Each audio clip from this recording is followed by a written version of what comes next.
আসসালামু আলাইকুম গাইস, আপনারা আমার সাথেই থাকুন। দেখুন আমি কোথায় যাচ্ছি। আমি আজ আপনাদের পৃথিবীর অষ্টম আশ্চর্যের একটা দেখাবো। আপনাদের সেটা দেখানোর উদ্দেশ্যেই আমি আগাইতেছি। দেখুন এবং আমার সাথে থাকুন।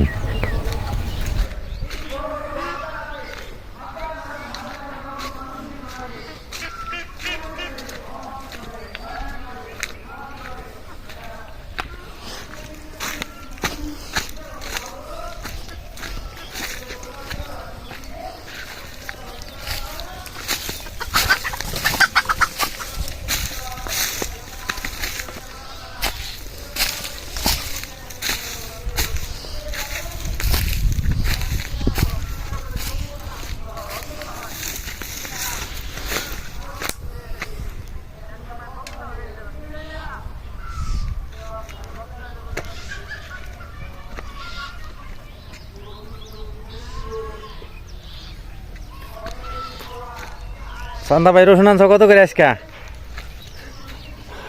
রুবেল, চান্দা ভাইয়ের ভিডিও করতে নিয়ে গেছি। চান্দা ভাইয়ের ভিডিও দেখো কি অবস্থা। আজকে রসুন আছে কত করে? রসুন রেট দিয়ে পিঁয়াজ এবার হ্যাঁ, এই যে আমাদের চান্দা ভাই পেঁয়াজ লাগাইতেছে। চান্দা ভাই খালি শুনলাম যে অস্ট্রেলিয়া আর কানাডা ঘুরতে ঘুরতে দিন শেষ, কিন্তু আমাকে চান্দা ভাইয়ের তো কোনো উন্নতি নাই। এই চান্দা ভাই এদিক তাকাও না কে? আমাকে চান্দা ভাই তো পেঁয়াজ আর রসুন লাগাইতে লাগাইতে শেষ।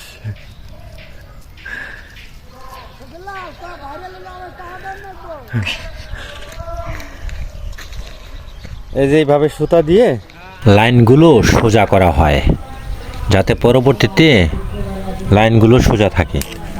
হ্যাঁ তো ওটা থত মাপুর মেরে। হ্যাঁ